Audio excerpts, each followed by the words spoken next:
2025年，美国政坛出现了戏剧性的一幕，川普再度就任美国总统。经历数年风波，他卷土重来，举起让美国再度伟大的大旗。然而，随着川普的回归，网络上弥漫着一种末日氛围，各种阴谋论者高喊着多重诅咒交织，仿佛预告着世界末日即将来临。一连串耸人听闻的预言接踵而至，经济崩盘、美中冲突、领袖遇刺、天灾人祸，就连流行文化也被卷进来。辛普森家庭这部美国经典动画的所谓神预言再度成为热议焦点。川普真的被多重诅咒缠身吗？2025年会是全球巨变的转折点吗？让我们以轻松有趣的语气一起拆解这些离奇的传言。首先，川普上任后马上挥舞他最爱的武器——关税大棒。关税战 2.0 开打，美中之间火药味十足。4月以后，美国对中国、欧洲等国大幅调升关税，各国也纷纷报复，你来我往之下，全球供应链陷入混乱，股市犹如云霄飞车般狂跌狂涨，投资人心惊胆战。国际媒体惊呼，世界经济正在进入新一轮动荡期。许多人不禁想起上一次川普挑起贸易战时的情景，从农产品到科技业无一幸免，全球经济增长放缓。这次会不会更严重呢？川普的强硬政策在国内也引发两极反应，支持者欢呼他再次对外强硬，出手捍卫美国利益，反对者则担忧此举恐拖累美国经济，引爆通货膨胀，甚至新一轮衰退。更有阴谋论者认为，川普此时重启关税战是在为某种更大的剧本铺路，一个关于全球洗牌与新秩序的剧本。他们口中的末日经济崩盘，传言甚嚣尘上，美元地位不保，金融市场崩溃，失业潮四起，仿佛一场经济世界末日正步步靠近。当然，目前这一切仍属猜测，但在川普的带领下，世界政经格局的确再度风雨飘摇，为各种预言与诅咒提供了丰富的养分。川普向来话题不断，阴谋论圈子更是把他视为世界巨变的关键人物。近年来，各路预言家和阴谋论者纷纷点名川普，仿佛他注定与某种宿命连结在一起。最惊悚的是关于川普遭遇暗杀的预言。2024年美国大选期间，就有网络传言称，一位美国牧师在祈祷中得到异象，预见川普会遭遇暗杀未遂，子弹擦过他的耳边，差点致命。没想到几个月后，川普真的在宾州举办造势集会时遇到持枪者闯入，所幸及时避过一劫。这起事件被阴谋论社群渲染成预言成真的范例，认为川普身上仿佛有股神秘力量庇佑或诅咒着。除了人身安全，经济崩溃也是预言家们热衷的话题。有网络末日传教士之称的贝格里牧师等人多次警告，川普的第二任期将伴随前所未见的金融风暴。他们引用圣经启示录般的语气，称大巴比伦的荣耀将倾倒，金钱帝国将垮台。听起来是不是很耸动？当然，主流经济学家更倾向从政策和数据分析经济走向，但阴谋论者们宁愿相信这是命运的剧本。川普一回来，美股就会崩，银行倒闭潮会来，民众纷纷囤积黄金和罐头过活。这样的剧情虽荒诞，却契合不少人对未来的恐惧心理。更妙的是，历史上大名鼎鼎的预言师诺查丹马斯也被扯进来了。有人翻出他模糊的4行诗，声称其中一句“疯狂者隐藏于号角之下”是在影射川普，因为川普与英文号角 trumpet 相似。还有解读说，诺查丹马斯预示21世纪20年代将爆发大冲突，两个强国开战等等，暗指美中对抗或全球战争。虽然这些诗句真实含义无从考证，但阴谋论爱好者乐此不疲，把川普看作某种预言中的人物。甚至有传闻提及，保加利亚神婆巴巴万加曾预言，第45任美国总统将让国家走向终结，让人不寒而栗。毕竟川普正是第45任总统。然而，事实上万加夫人去世于90年代，很多预言是后人附会，她是否真正说过这话难以确认。但在网络世界，这些细节并不妨碍大家把川普与各种末世预言画上等号。川普仿佛天生自带戏剧效果，一举一动都能被套进预言家的剧本里。聊到预言，怎能少得了辛普森家庭这部神奇的动画呢？多年来，人们发现辛普森家庭居然命中了不少现实事件，川普当总统，迪士尼收购福斯，智慧手表，甚至科学线希格斯玻色子等等。一时间，辛普森被封为预言界的扛把子，网友笑称编剧们不是穿越者就是藏着水晶球。因此，当川普再度当选，国际局势紧张时，辛普森的所谓神预言情节又被翻了出来，广为流传。最骇人的是一段疯传的画面，川普躺在棺材中，周围挤满肃穆的政要人物，这据说来自某集辛普森，预言了川普的死亡。还有人言之凿凿地指出日期，动画中暗示2025年4月12日就是川普的死期。这消息把阴谋论圈炸得沸沸扬扬，仿佛川普大难临头，棺材本都准备好了。然而真相让人大喊上当，这所谓棺材画面根本不是出自任何一集官方辛普森，而是网络上的恶搞合成。辛普森家庭的制作团队也出面澄清，他们从未制作过川普入殓的桥段。换言之，所谓辛普森预言川普之死纯属谣言。然而很多人宁可信其有，不愿信其无，毕竟动画截图看起来有模有样，足以以假乱真。除了川普本人，辛普森家庭被热议的预言还包括美中冲突与经济危机。有段时间社交媒体上盛传动画早就描绘了美中两国在2025年前后爆发军事对抗的场景，甚至有人贴出模糊的截图，美军与解放军在某个太平洋小岛上对峙开火。然而经热心网友考据，这些画面不是断章取义，就是纯属捏造。辛普森确实调侃过美中关系紧张，比如某集中中国领导人客串出现，美国官员手忙脚乱，但远没夸张到预言开战。至于经济危机，倒是辛普森在2000年的一集里有过戏谑。剧情设定未来的丽莎当上总统时说了一句：我们从川普总统那儿继承了严重的财政赤字。这无心插柳的一句玩笑，在现实中被对号入座为预言川普执政让美国债台高筑的证据。的确，现实里美国国债在川普任内暴增，经济隐忧重重，这与动画情节不谋而合。但我们也明白，动画编剧当年纯粹为了搞笑编了这段台词，没想到日后一语成谶。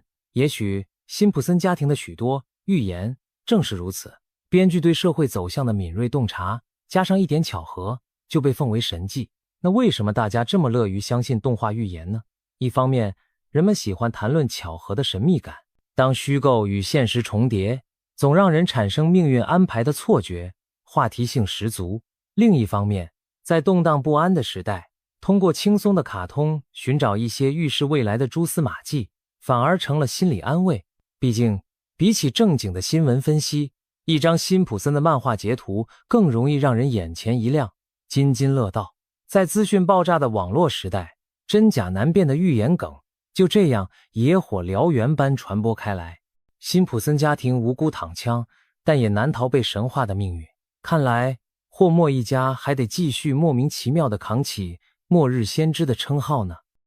围绕川普的阴谋论中，还有一个经典话题是20年总统诅咒。这个传说可追溯至美国历史，自1840年起，每隔20年当选的美国总统几乎都逃不过死亡厄运。1840年的哈里森总统就任不久病逝，1860年的林肯遭暗杀，1880年的加菲尔德中弹身亡，1900年的麦金利遇刺，1920年的哈定病逝任上，1940年的富兰克林·罗斯福4选后去世，1960年的甘乃迪更是遭遇刺客子弹。这一连串不幸仿佛给总统职位下了诅咒，每20年应验一次，让人不寒而栗。直到1980年当选的雷根总统在任内幸免于刺杀，虽也中弹受伤，成功撑过任期，人们才说这魔咒被打破了。2000年小布什总统平安卸任，似乎也坐实了诅咒的终结。不过阴谋论者可不这么想，在他们看来，诅或许只是沉睡，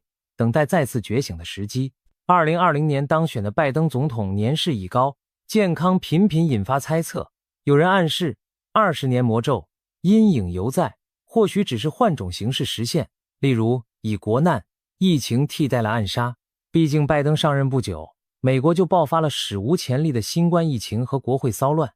有人戏称这也是一种逢临灾厄。现在川普卷土重来，虽是2024年当选，不在逢临年份，但由于上一任总统拜登正好踩在20年诅咒的节点上，有人揣测强的力量可能延续到川普新任期。也许魔咒只是借川普之手完成最后一击，这听起来离谱，但阴谋论讨论区里不乏此类惊悚推测。当然，也有观点认为20年魔咒早已在雷根时代终结，现在医疗安保发达，总统没那么容易出事了。究竟诅咒是否依然有效，还是已成历史烟云，只有时间能给出答案。但可以肯定的是，围绕川普的种种传言中，这个带点历史色彩的魔咒故事为他的多重诅咒传说又添了一分神秘戏码。除了预言家和动画，美国一款老牌桌上游戏也被阴谋论者奉为预测未来的神器，那就是光明会卡牌。这套上世纪90年代出版的卡牌游戏原本是娱乐作品，却在事后被发现卡牌插图与许多重大现实事件不谋而合，令人瞠目结舌。最著名的例子莫过于其中的恐怖袭击卡牌，图上画着一座高楼被爆炸震裂，另一张五角大楼卡则显示五角大楼起火受损。这两张卡片几乎精准对照了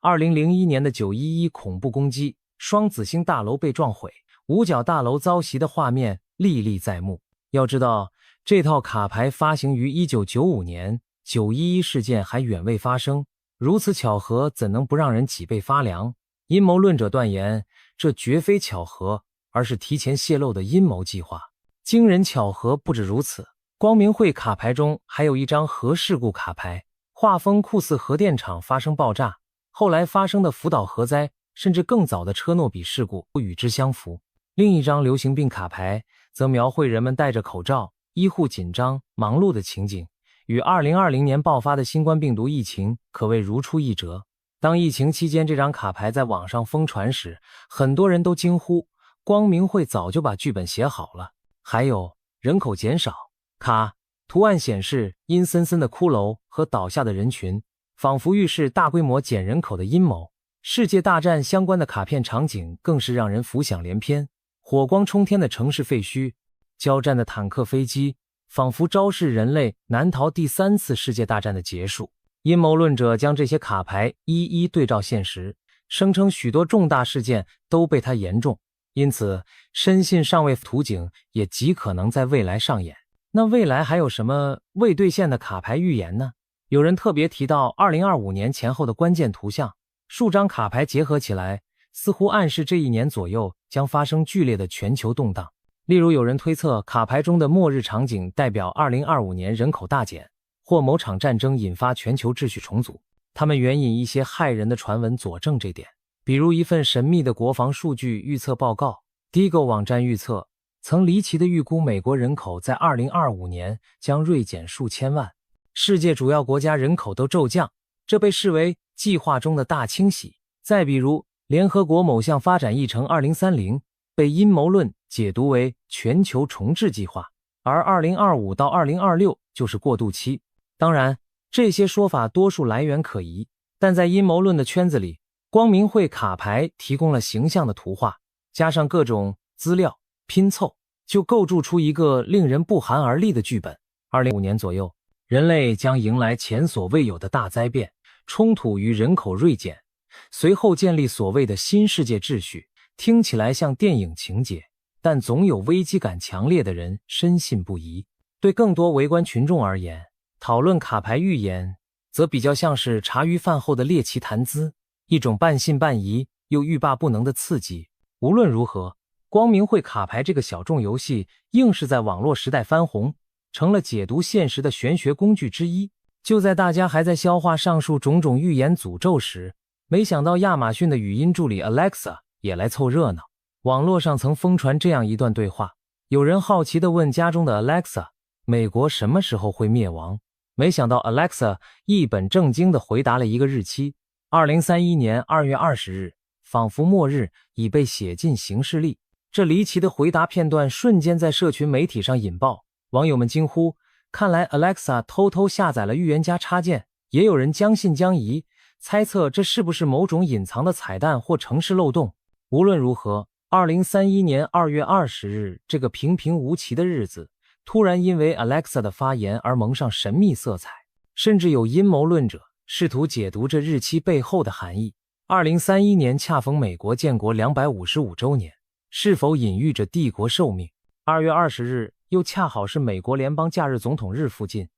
难道与某位总统的命运相关？各种脑洞分析让人啼笑皆非。当然，亚马逊官方很快回应称并未设定此类回答，推测是 Alexa 从网络上抓取了某篇恶搞内容，但越是否认，阴谋迷们越觉得耐人寻味，也许是真有其事，现在在掩盖。于是2031灭亡论就这么成了一个梗，被加入末日预言的大杂烩中。相比于艰深的预言师或晦涩的卡牌， Alexa 的直白答复倒是简单易记，大家只需要默默关注未来10年，看 Alexa 这句话会不会一语成谶。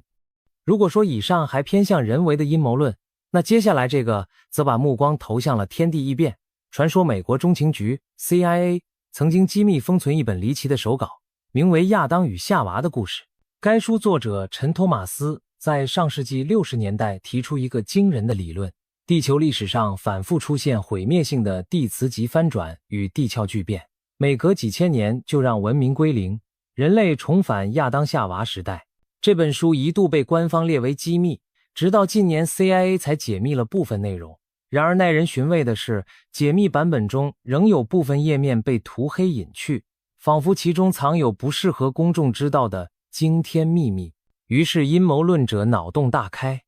难道政府早已知晓下一次全球灭绝的时间表？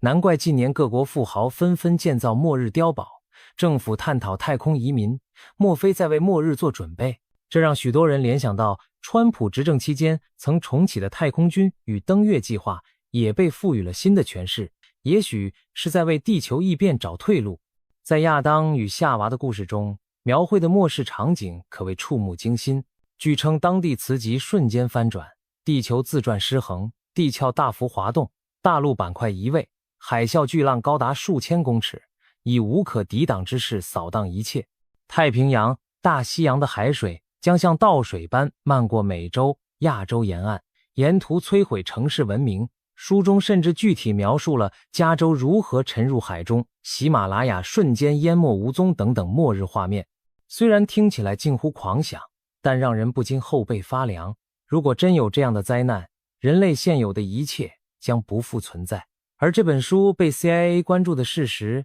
更给予阴谋迷们无限遐想的空间。或许上古传说中的洪水灭世、亚特兰蒂斯沉没都是真的，而我们现代文明也逃不出结束。如此一来，眼前的川普、预言、诅咒不过是末日大戏开场前的小插曲。这种论调虽然极端，但在网络上一样吸引不少追随者。他们自称在为大灾变做准备，比如有人开始讨论如何存粮、找海拔高的避难所等等。那科学界怎么说呢？主流科学家对于地磁极翻转有不同的看法。地磁极确实会漂移和翻转，但通常经历上千上万年渐进完成，而非瞬间倒转。现有地质记录显示，上一次完整的磁极翻转约发生于78万年前，生物并未因此灭绝。不过科学家也警告，地磁场现在确实在减弱中，如果翻转过程加剧，可能影响卫星通讯和动物导航，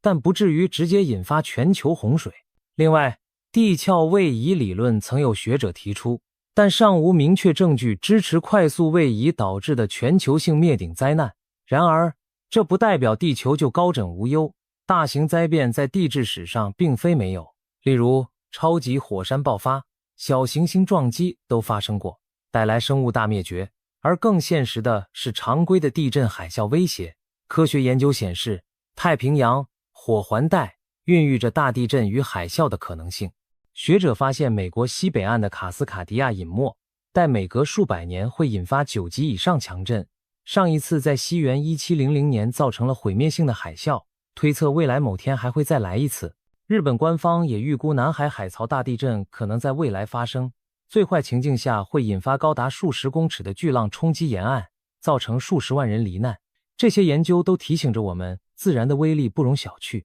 也许不用等什么神秘极移，单是地球正常的脾气发作，就足以让人类苦不堪言。阴谋论者将这些现实灾害风险与末世传说结合，更增添了一层恐惧。他们相信天启年代正在临近，而川普时代只是开端序曲而已。纵观以上种种，从政治动荡到超自然诅咒，从动画梗到天文地质、灾难预言，全都莫名其妙指向同一时间节点。2025年前后，仿佛这一年是多重诅咒交汇的大十字路口，所有不祥的预兆一起涌现，把人们的不安情绪推向高点。川普的再度上台更像是点燃阴谋论热潮的火种，使得末日将至的论调流传得格外起劲。当然，冷静想来，这些预言和诅咒多半经不起推敲。动画片段可以伪造，预言解读过于牵强，巧合未必就是天命。然而，当社会陷入动荡，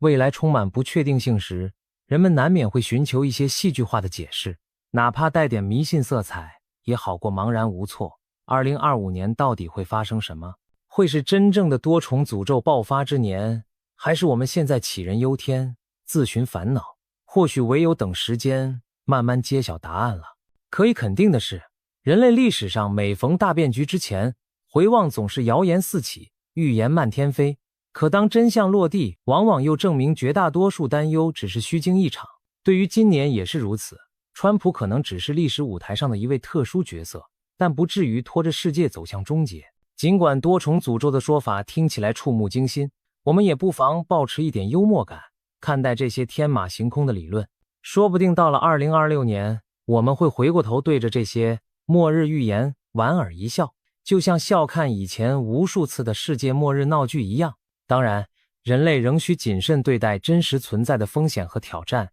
努力化解纷争，守护环境，